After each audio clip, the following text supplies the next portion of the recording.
this off when it stopped working suddenly? You can do whatever you want. Okay. So I can do whatever I want. Well, actually, I really do have to take the wiggles out first because my heart is just going, and that's could make for a very interesting presentation if it doesn't stop. So let me just get it under control for a second.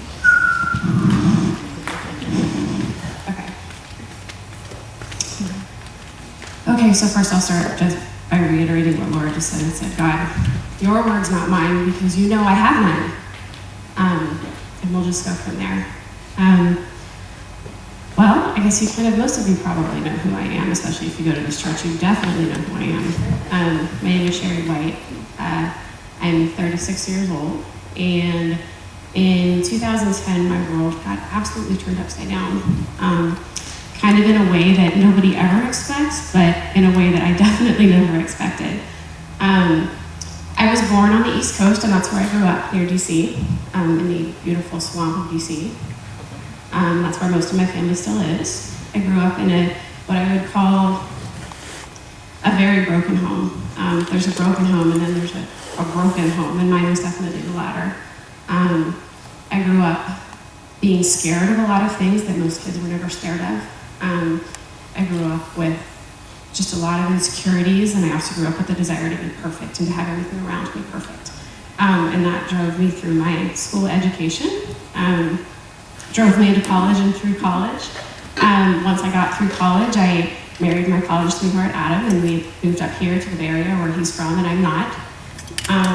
So it was kind of something of a culture shock for me, even though it's not terribly different from the DC area.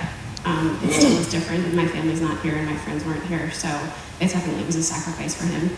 So through my life, I think there was there was something of a trend where I was giving things up, or I was having to sacrifice things that were really dear to me. My family, my friends, what was familiar, the things that were comfortable, the things that I valued personally, I was giving those things up for someone else. And in some cases for God, when I decided I was going to listen to that. And so we get to 2010. I had Abby, my daughter, who was born in 2004. And then Logan was born in 2006. And then Isaac in 2008. And Brady, 2010. Brady was kind of a surprise. But a very good surprise because I'd always wanted to have 4 kids. Adam was perfectly happy to have 3, but I always wanted to have 4. And so I was really thrilled when I found out we were expecting again. And that was in the early part of 2000, I guess kind of toward the middle of 2010. And then we got to August of 2010. And we were all sitting at dinner one night watching, I think it was Toy Story 2. I couldn't tell you what movie it was because I haven't been able to watch whatever it is since. So I avoid all of the Toy Story movies like they're the plague, even though they're really cute. And all of you should watch them if you haven't, but I just can't anymore. So we were in the middle of watching one of the Toy Story movies and eating dinner, and Abby and Logan were sitting across from each other at the table and laughing and being goofy like they always were because they were 20 months apart and they were best friends. And I looked over at Logan, and his eye had moved. It was turned inward. And I said, "Stop doing that, that's not funny." And he said, "Stop doing what?" And I felt that immediate panic. It's like I can't even, to this day, I can't even describe the kind of panic that I felt at that moment that you know that something is horribly, horribly wrong, and that there's nothing you can do about it because it's Sunday night, and 6:30 or 7 o'clock, and you know that you kind of just have to sit on it until the next day. So that's what we did, and I woke up every hour overnight, panicked and thinking and panicked and saying, "God, really?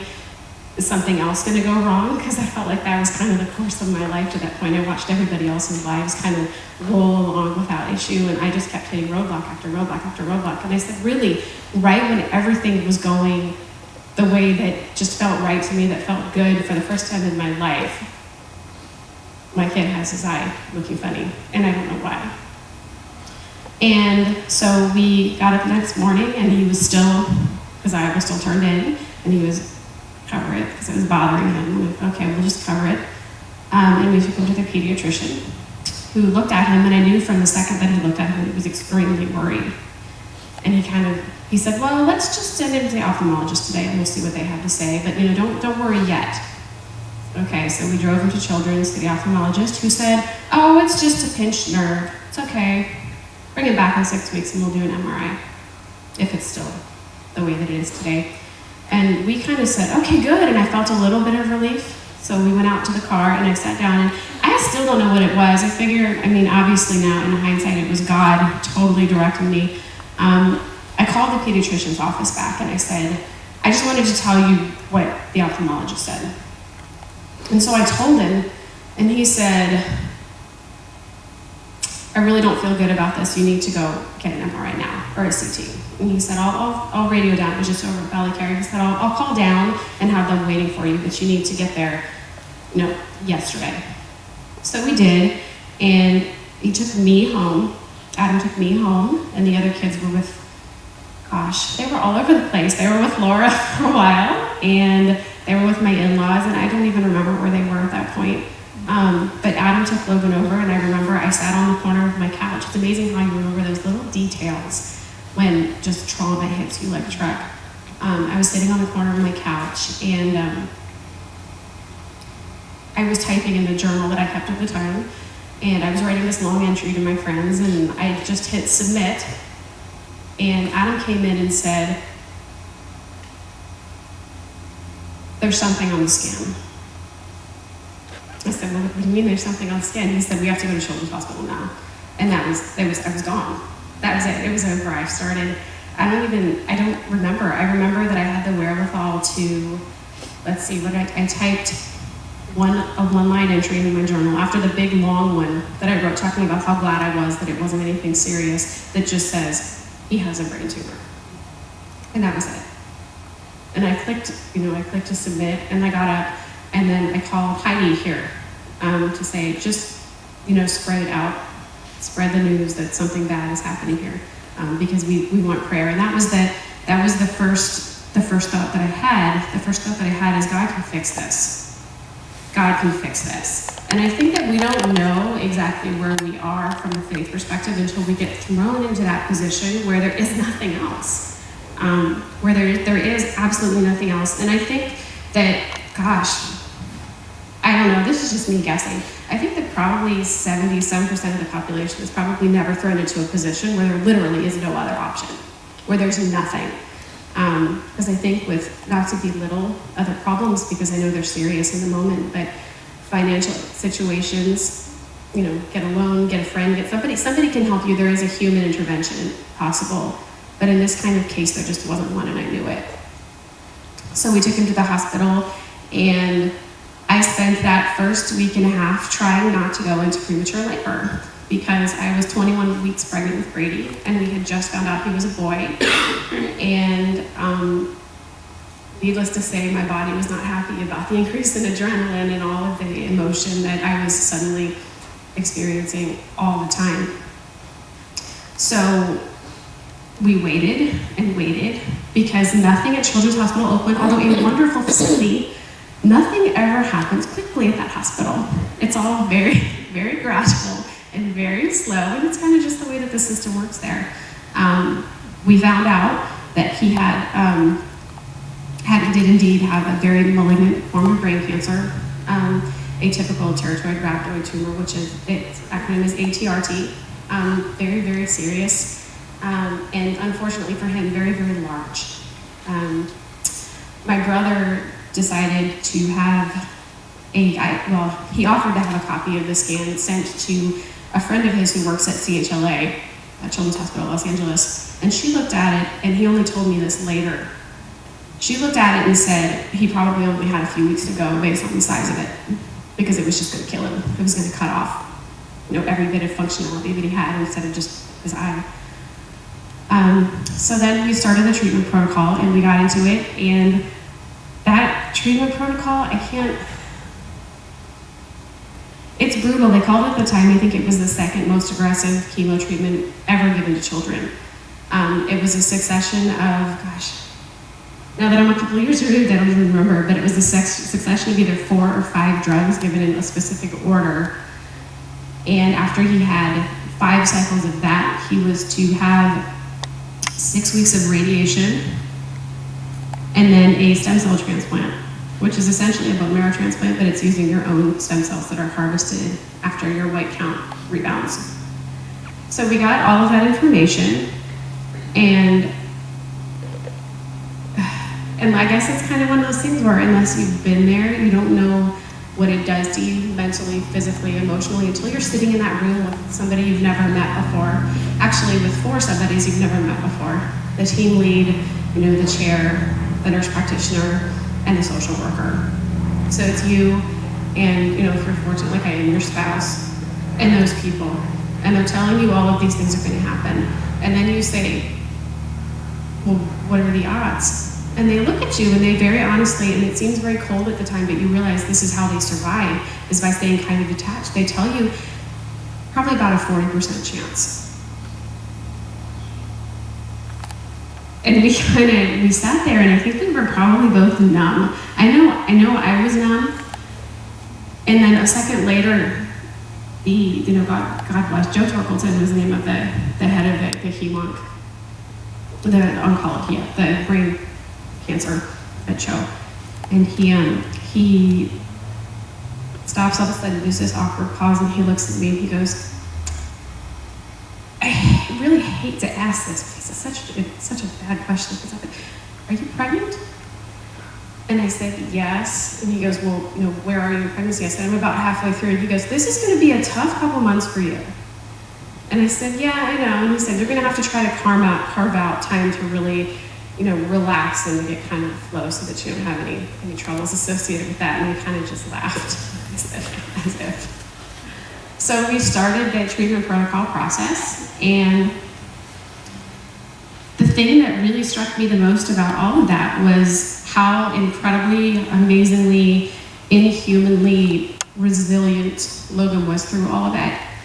He was always kind of I called him my sunshine. I called him my sunshine from the moment he was born. I used to liken him to a golden retriever. I know that sounds really bad, but I guess if you kind of knew him the way that he would jump around and bounce, he had long hair, and he was just very happy all the time. But he really bounced back from it, and I remember him coming home between cycles. His treatment was entirely inpatient. He would come home between cycles, and we were lucky if we would get a full week without him having to return to the hospital, because he would get, a blood infection or something would happen that would necessitate him returning. So he spent the majority of his time in the hospital. But when he was home, he would just jump right back into life like nothing had happened. He would be dancing and singing and playing with Abby. He was more tired than usual, but he was still very much who he was. And I would watch him go through all of that, and I would think, I don't think I would be able to do that. It's not me physically experiencing all of that, but at the time I was so, I don't know. I think at the time I was just so tired that I couldn't imagine him having the energy to go through those treatments that are so awful and so brutal and so physically taxing. I can't, and still rebound and come back and be playing with his siblings.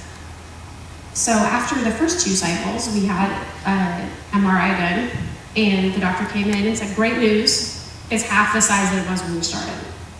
Which really for them, he said, was a best case scenario. It was either, there were really 3 options. 1, it was gonna get larger and not respond to treatment at all. 2, it was gonna stay the same, which would essentially mean it wasn't responding. It would just mean that it was kind of slowing the growth rate a little bit. And 3 was that it would be effective. And it was effective, and we were thrilled, and we were so excited, and we were so thankful, and the praises for that went up to the heavens, definitely. And then we got into the next 2 cycles, and it continued to be effective to the point where it appeared that it was gone. And so he had a 5th cycle, the 5th and final cycle of chemo. And this is another kind of day that you don't forget, although honestly the dates kind of get fuzzy in your head just a little bit. The doctor came in after he had had his don't even remember, third or fourth surgery, and said, this looks okay, but there's a spot in his spine that we missed. And he said, there's no excuse for me missing it, and I kicked myself for missing it. And the thing that was really just tragic about that, and it was so hard to swallow, was that the protocol would have been different if he had seen it. They would have skipped the 5th cycle of chemotherapy and gone directly to radiation to try to knock out the spots before they got out of control. But we said, okay, well, there's really not a whole lot we can do about it, so we have to move forward from here. And we did, and he had his 6 weeks of radiation, which I think for Adam were probably his favorite part of the treatment protocol. I guess it sounds weird to talk about having a favorite part of a cancer treatment protocol, but you really have to find moments of joy where they pop up, especially in that kind of circumstance. So he found the moments of joy in driving him to all debates every day and back home and back and forth and back and forth, where he would have his session of radiation and come home. So that ended, and then we began the stem cell transplant cycle. Now, I don't know how many of you have dealt with a blood cancer where they've had to have someone you know or love or care about has had to have a bone marrow transplant. It's like on one hand, you're very thankful that the technology and that the ability to actually do a stem cell transplant is available, but at the same time, it's a horrible, brutal, I can't even find the words for it. I can't find the words for what it's like to watch someone go through that. So he went through it, and in the process, he missed Adam's brother, got married. He missed that because he was in the hospital. We were blessed to have friends who went and sat with him for that entire day so that we could all go. We never left him alone for a moment in the hospital. We always had someone with us. We got to the end of that, and he recovered eventually, and he got to come home on June 14th, which was the day before Isaac turned 3. And we got the call from the team a couple days later that said that his MRI scan looked clear. So it looked like we were done. It looked like he had beaten it, and that he had defied the odds that said that he had a 60% chance of dying. And it looked like we were going to have more time. And I started to think, thank you, God, for, getting us through this time, and for not letting anything awful happen to Brady while I was pregnant with him, and for just so many things. And it felt like that entire struggle, that entire journey, how long was it? That night, it was a 9-month process at that point. It looked like that entire 9-month process had been worth something. It felt like all of that suffering that we all went through, all of that time that we spent not together, the strain in communication that Adam and I are still dealing with to this day, the pain that Abby felt, the fear that she felt over losing her best friend. It felt like all of that had a purpose, because we were going to get to keep him around. And then, a couple months later, a routine scan picked up something funny on his spine. And we thought, really? And I think that probably the worst thing that you can hear in that kind of circumstance is, we've already done everything there is to do. There just isn't anything. And that's kind of where we were with that. There really wasn't really anything else to do. There were experimental kinds of drugs and protocols that we had plans to put him on. But we actually never got to that point, because in October, he somehow contracted a fungal infection, which, they're everywhere, believe me. Anybody who's immunosuppressed or immunocompromised knows that he can catch all sorts of nasty things just by walking around. And that happened to him. He wound up getting a pretty bad infection in his ear as it happened, which is kind of an unusual place to get it. But that's what happens. And over time, it spread kind of like a wildfire through his body, to the point where we had no idea that that's what was going on. This is all in hindsight that we know what was happening. We went back to Maryland for Christmas, He looked completely unrecognizable. Nobody could tell who he was because he was so bloated from being on steroids. He was tired. He had consistent nosebleeds. His triglyceride level was 1,000 times what it was supposed to be. And nobody could figure out why.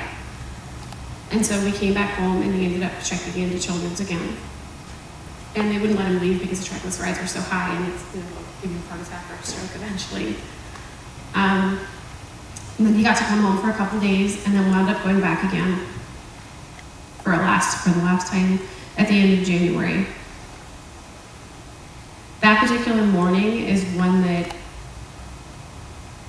that's another a lot of successions of different events during this process that I don't think I'll ever forget. And that particular morning was one of them because we got up and Adam had been in Logan and Isaac's room the whole night. And Logan had just been moaning. He was in bed, but he was just moaning and going, "Daddy, Daddy, Daddy," apparently. And looking around, and Adam said it was like he couldn't see him. But he was just calling, "Daddy, Daddy," all night long, all night long. And so we got up in the morning, and I looked at him and I said, "You have to take him to the hospital." And Adam said, "I know." And then just in that moment, I said, "Okay, everybody go give Logan a hug. Go give Logan a kiss. Go tell him you love him." And Adam was like, what are you doing? And I said, just do it. So I made all of the kids go and give him a hug and a kiss.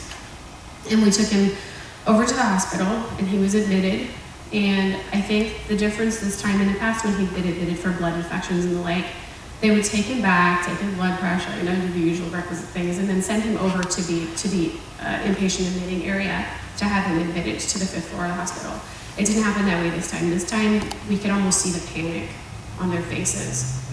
So they took him back, and they got him to sit still. I don't remember how. They might have given him something just to keep him still because he was just moaning. So probably a big dose of Ativan or one of those other drugs that we became incredibly familiar with over the course of that year and a half. And he settled down, and they took him for another scan. We came back, and the neurosurgeon, who also was wonderful, he came and said that something looked different, but that he didn't know if it was from treatment or what. He couldn't quite put his finger on what it was that looked different. But he was admitted, and he was in the ICU, and that's where he spent the last 2 weeks of his time here. He was in the ICU in a private room. The day before he eventually died, he died on February 11, 2012. He was in his private room, and I came to change shifts with Adam. And I got down close to Logan's ear. He'd been non-communicative for more or less 7 days at that point. And I got down in his ear, and I said, "I don't know if you can hear me, but I love you." And in that, just a second later, he hasn't communicated with the outside world at all for a week. And he just picked his hand up and then dropped it back down again. And that's significant to us because every time we would leave or come or have any kind of party, we would make the "I love you" sign. It was just a very simple thing that we would do that we started doing very early in the treatment process. So he gave me his "I love you" sign, and that was it. And then Adam left, and I stayed with him. And then it was his mom came and stayed overnight, and his sister came the next morning to sit with him while his mom went to get breakfast. And it was at that moment when his sister came and had been there for 10 or 20 minutes that I think that Logan just let go. Because although he loved all of our family, he was definitely closer to Adam's mom. So I think maybe it was easier for him to let go on Adam's sister. Not that he didn't love her, it's just that he didn't have the same kind of connection. So he crashed twice while we were storming up the freeway to get there in time. And the PQ, who was it? Whoever was in charge, I don't remember who it was. The doctor in charge of the PQ that day came in and told us that, the reality of the situation was that we could either take him off of the machine. He wasn't on life support, just kind of like a CPAP kind of machine. We could either take him off of the machine and see what would happen, or we could keep him on it and he would have a heart attack in 3 to 4 hours. And he said the latter would most definitely be painful. The former he had so much carbon dioxide in his system at that point that he would be unaware of most of what was going on. So we decided to go with the former. You want to talk about an agonizing decision? The most agonizing decision I think that you would ever face in your life. I can't, and that's not a test. Because I really to be careful with making blanket statements like that, because when you challenge God, God will challenge you back. I mean, there's no two ways about that. That's just the truth. And I remember Pastor Mike just showed up. And it was the strangest thing because he doesn't spend a whole lot of time on Facebook. But I had posted that morning that we were going to the hospital and we thought that that might be it. And he, for some reason, checked Facebook that morning and he said he got in his car and he drove up. And that was it. So he showed up just as we were trying to decide how to handle the situation. And he was really instrumental in us feeling like it was okay to take him off of the machine and to see what would happen. But I still remember through the entire process, I remember crying out to God and praying and saying, I know that you can fix this. I know that you can fix this. I know it. I don't just think it or suspect it or think it might be the case. I know it. I know that you can fix all of this. I know that you can make all of this new. I know that you could roll the clock back and make it not happen to begin with. You can do anything. You are the author of the freaking universe, so do something. And that's kind of what I said, even in those last moments as I was sitting there. I said, this is it. This is literally it. We're down to final breaths here. Are you going to do something or not? Are you going to show up or not? So we took him downstairs to the palliative care room and took him off of the machine. And I held him and I sang some songs. And then he was gone. And I think in that moment, there was really a peace that came over us. A lot of people, and I'll read like stories when people have had, family or children or husbands or daughters or sons die. I'll read newspaper stories and people in the comments will criticize the person for seeming emotionless after their loved one has passed away. Or seeming cold, or seeming, they must not have cared. Well, I don't know what their problem is. I would be in tears. No, you wouldn't. You wouldn't, because there's a sense of shock that sets in. Now, I would say, I just said shock, and I'm going to actually correct myself there for a second. I think the world says that it's shock. I think that it's that peace that passes understanding that God promises to give us. And I think that that's what we had in the hours and the days after Logan died, is we had that peace.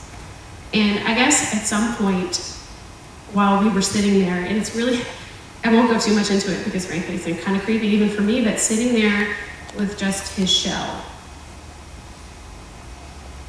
was a very strange experience because some of his doctors and former nurses came down to see us and to see how we were doing, and they were crying and upset, and for me, it was a weird feeling.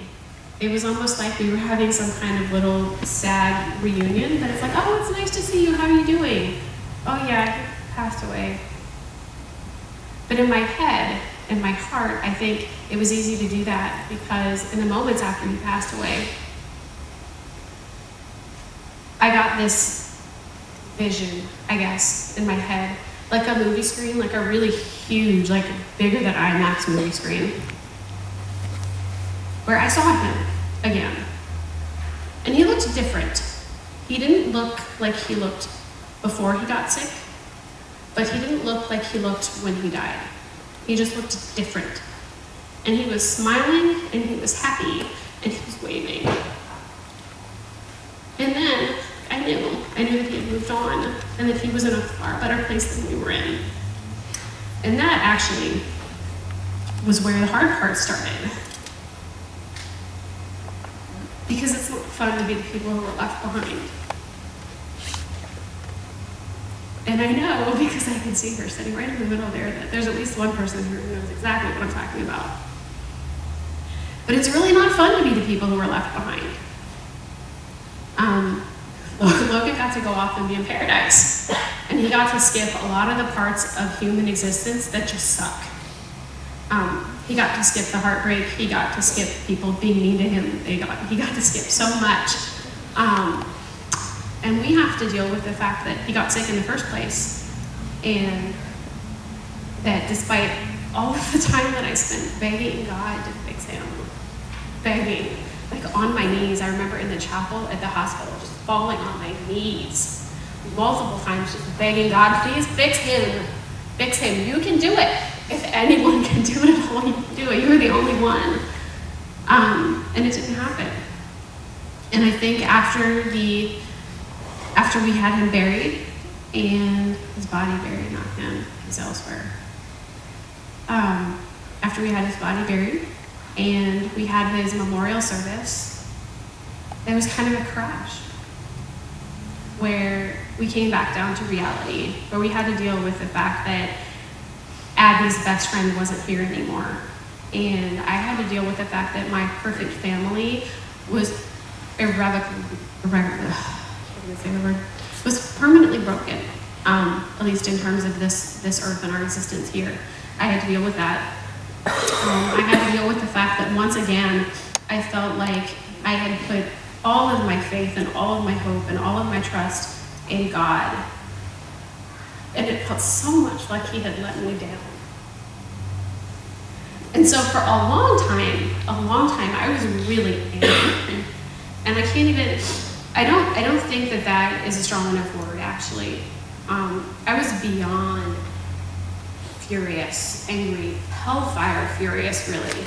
And I wanted nothing to do with God or with faith or with religion or with church. As a matter of fact, I tried to come back to church a few months after he died, and I walked in the door and I had to leave because I walked in and I felt like I'd been burned. Literally, I felt like I'd been burned. And like I just could not set foot in this building. And so I left. And I left for quite a while. I probably didn't come back for 6 months. And so I very slowly started dipping my toe back in the church pool until I got back. And even now, most of the time I can't sing the songs. Some of them I can, some of them I can't. Because it's very difficult to feel like the one thing that you wanted more than anything just wasn't going to happen. And it was very hard to kind of get beyond that. And I will never get beyond it, because you can't ever get beyond that kind of loss. It becomes part of who you are. It becomes part of your daily life. And I think that that's okay, because everybody has their baggage, and everybody has the things that were hard for them, and everybody has their problems and their challenges, and this life is not an easy one, because this world is incredibly broken. All you have to do is look around at even here in Pleasanton, look around and you can see people who are broken everywhere, if they let you see them. In a lot of cases, a lot of people don't want to be seen, don't want to recognize that they have problems or issues and that they need help. So, what did I learn from all of this? I think that one of the big things I learned was to look for God in the minute, mundane details of life. I think that I always hoped that I would get Old Testament style communications saying, go here, do this, in that booming God voice that we all look for. I have yet to meet a single person who has had that happen. If you've gotten the booming God voice, I would like to talk to you, because I would like to know what it looked like. Just curious. And it's important to not only look for, but also to appreciate those little details, which is why Laura already mentioned the blog that I do, the Seeking God Wins blog. I started doing that because I felt like I was really straying away from my roots. I was raised in a Christian home, despite the brokenness. My mom was very intent on us going to church and doing church-related activities, so we did. And I was baptized and I was confirmed and all of those things. And I have it in my heart, it was just kind of buried, I think. Because even Christian people can get buried under the pains of the world and can get completely just taken out almost by things that happen that shouldn't happen, by things that happen in the brokenness of the world. But the thing that was important for me to remember was that it wasn't God doing those things, and that me taking out my frustrations on God wasn't getting anything done. So instead of being frustrated and saying, God, you did this, or God, you didn't do this, I started looking for God in things. And I started doing that on January 1st of last year, and I continued it through this year. So, and I haven't missed a day, actually. So I've managed to find something every single day. I've looked at things from, there's been so many that it's really hard to. A lot of them lately have centered around my family because they're the most obvious representation of God and God's love and forgiveness and all of those wonderful things in my life. But I've also found God in cookies, in fruit, flowers, fields, the sky a lot. So many people miss so much of God by not looking at the sky. So much. So that's what I would say if that's something that you look for God everywhere. I've also learned to try to be open to miracles and to the unexpected. And by doing that, sometimes it means you have to do things that don't come particularly naturally to you. Like this. I'm not a public speaker. This is not my thing. I could get up on a stage and dance for hours and it wouldn't bother me. Talking in front of people is very frightening to me. Yet when Laura called me a couple months ago and said, I'm sensing that maybe this would be a good thing for you to do. I'm paraphrasing, you don't actually talk about that. my gut reaction was, ha, ha, ha. And I don't know if you can hear that in my voice or not, but that was my initial reaction was, that's really cute, she's so cute. And I was to go ruffle her hair or something. But then, like 3 seconds later, I started to get that feeling. And everybody who's ever invited God into their lives knows that feeling I'm talking about. That feeling kind of down in here that goes, you should do this, you should do this. And I went, oh, no. And then it kept going, and it kept getting a little bit more pronounced. You should do this, you really should do this. This is something you should do. To the point where it was kind of going, just do it. And so I said, okay. And that's how I ended up here. But you really, despite my circumstances, and this is one of those things that I will never understand why what happened to Logan happened. Not until I get up into the great question and answer session after I die and say, what was the deal? What were you going for there exactly? What was the point of taking my family and kind of pulling it apart?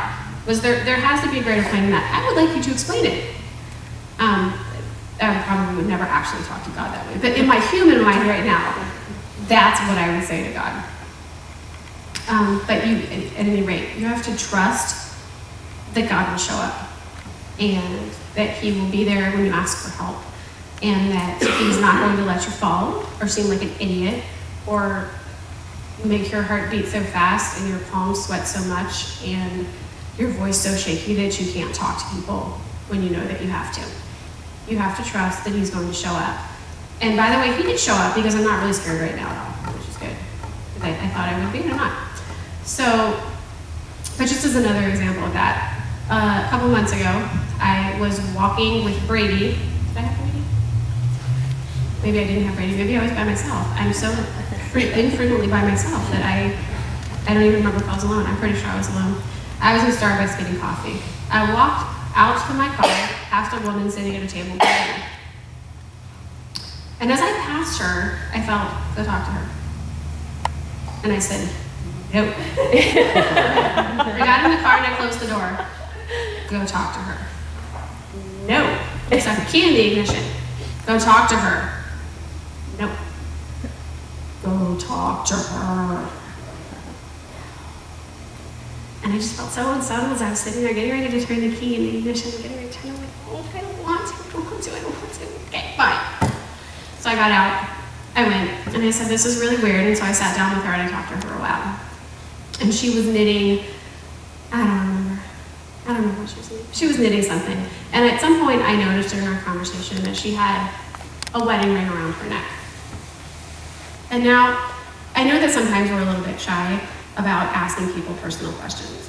But in this case, I really felt it was okay. And I said, so, is that a wedding ring? And she said, oh yeah, it belonged to my husband. He died a few years ago. He had cancer. Really? Interesting. And so I had a chance to tell her about Logan and our experience, and we had a really lovely conversation. I got the sense that maybe she was a little bit lonely and she was looking to make a connection, and I was able to do that, but only because I got out of my car. And I think a lot of times we don't want to get out of the car. So I think I learned to be open to miracles and the unexpected, and I learned to get out of the darn car. I think that, and this is a tough one, this is a really tough one, but I think kind of the third thing that I learned is to be open and honest with God and with people, even when it's uncomfortable and embarrassing and makes you look stupid, and it just feels like something that is just not natural to you at all. Now, when I was younger, don't laugh at me if you know me, when I was younger, I was really shy. I was scared to talk to people. I was scared to go outside of my shell, and that's kind of just the way I was, and a lot of that was probably a product of my kind of difficult childhood, but that's just the way it was. But I realized through all of this, through dealing with Logan, dealing with his illness, and having a lot of needs that needed to be met by other people, when people bring meals, it was just such a blessing to us. If you brought us food, I didn't thank you then, I say thank you now, sorry I'm a little late. But your head gets so filled with things that you forget those little details. But the reasons that it's important, and these are such obvious things to me, but I think that we forget them. It's important to be honest and open, is because it gives you a chance to give other people hope. It gives you a way to help out and make your pain feel less pointless. And it gives God a chance to work through you and to transform your experience into something that's a blessing to someone else, and maybe even to you. But in the same vein, I think that I also learned to speak carefully and gently, and to weigh what I say before I let it come out of my mouth, because I can be a hothead. I can say things that I don't necessarily mean to say, and then 5 seconds later, I'll just be like, ooh, that's not what I meant to say by that. And then I find myself going back and apologizing all the time. So I'm kind of a serial foot and mouth apologizer, is what will happen with me. When I was really struggling with my feelings after Logan died and was looking for a way to try to cope with it, I made kind of an unusual request of my Facebook friends. Now, I have 700 and some friends on Facebook, and I thought, well, hopefully some of them will answer me. And they did. I asked them to private message me their worst ever life experience. And I knew going in that a lot of people were going to bristle at that idea. That, you want to keep your pain buried, you want to keep it to yourself, you want to keep it somewhere where it's not going to hurt you and where it's not going to be embarrassing. And I was actually I was half disappointed and half gratified. I got about 25 responses. And I was really honestly shocked by some of them. One woman was raped in a parking lot when she was a teenager.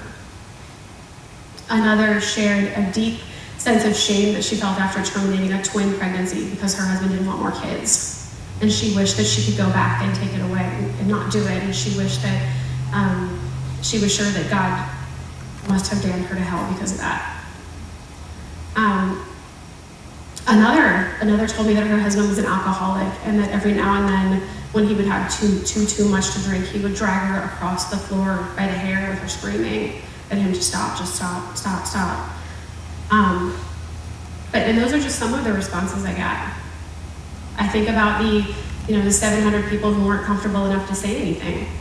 I think the thing that I learned is that is the kind of pain that people carry around every single day, every day. I was surprised because in the moments of my loss, in the moments after my loss, I felt like it was just me.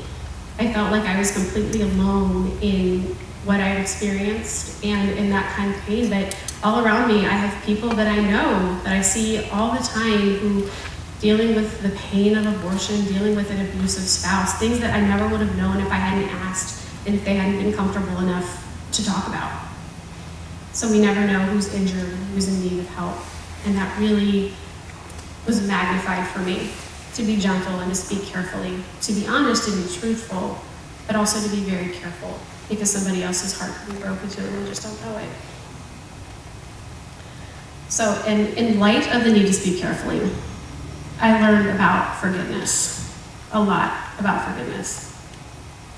I think that aside from loving people, forgiveness is probably the most important thing that we can do for them while we're here, and for ourselves, actually.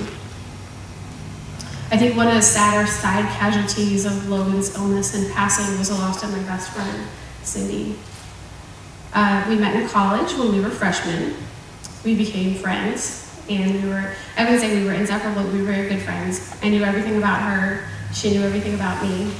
She was the maid of honor in my wedding. I was a bridesmaid in her wedding when she got married a couple years later. Abby was her flower girl. Logan was her ring bearer. So there was a lot of connection there. She was having relationship trouble of her own, so she would call me and I would give her advice, and I would be on the phone for hours and hours and hours with her. And it was one of those things where I probably logged hundreds of hours on the phone with her even after we finished college. So all the dorm room visits were replaced by really long phone calls. But after Logan died, she vanished. She sent me a text the morning of his memorial service and told me that something had come up so she couldn't come. At first I was really angry and offended and hurt and whatever, the emotions you expect to feel in that kind of circumstance when your best friend says, I don't have time for you. But then I think, I haven't heard from her since. That's it. She's just gone. We have mutual friends who think that she's just embarrassed because she really wasn't there when he was sick. And I was mad, and I may have sent her an email that wasn't let her know about some of the stuff that she'd done, what I thought about it.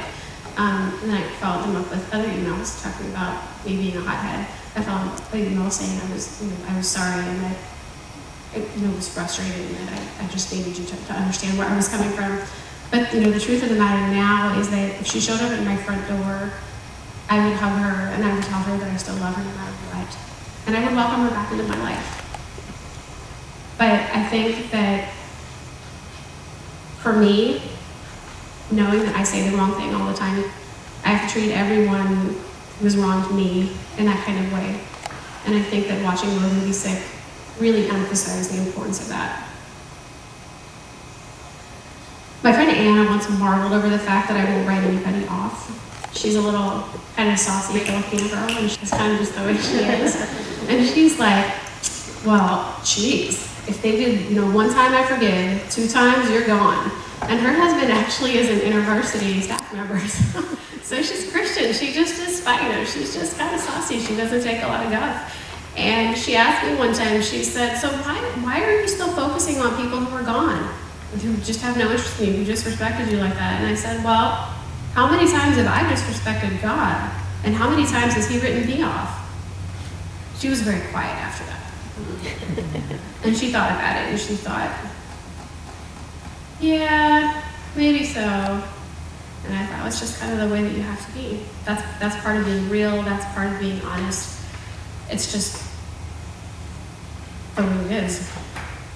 I think that all of this, for me, on a personal level, everything that I learned from my life, everything that I learned from dealing with Logan being sick and then dying, despite all of my prayers, everything that I've learned from the fallout since that, is that it's incredibly important to be real, to be genuine, to be honest, to take off the mask, no matter what.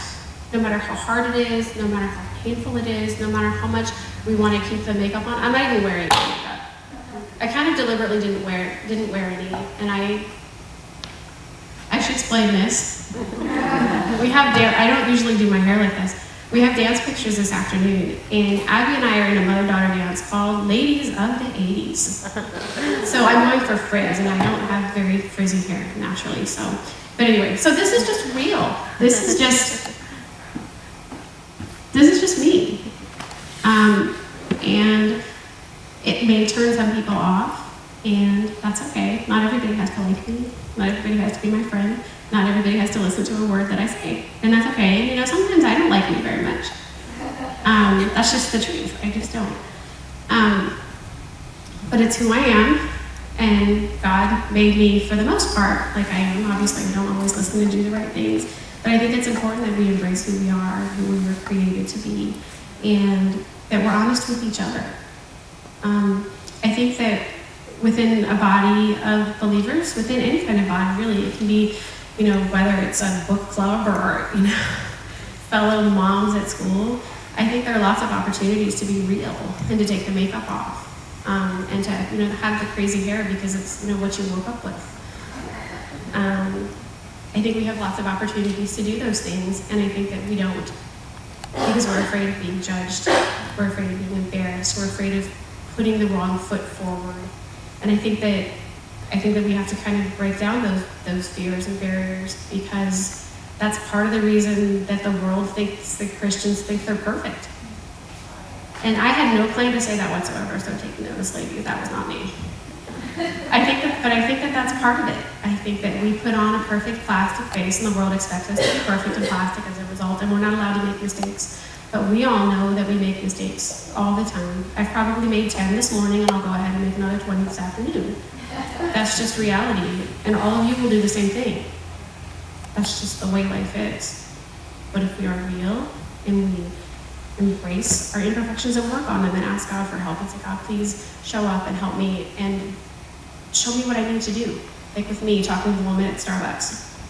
Show me what I need to do. And I had, by the way, that morning said, okay, God, I'm open to whatever. So I did open myself up for that. I wasn't expecting it to happen so quickly, but I did open myself up for that. But yeah, so my challenge to everybody here, to everybody out of here, is to just be real. To be unabashedly, unashamedly, inexorably you. And to trust that God will handle the rest.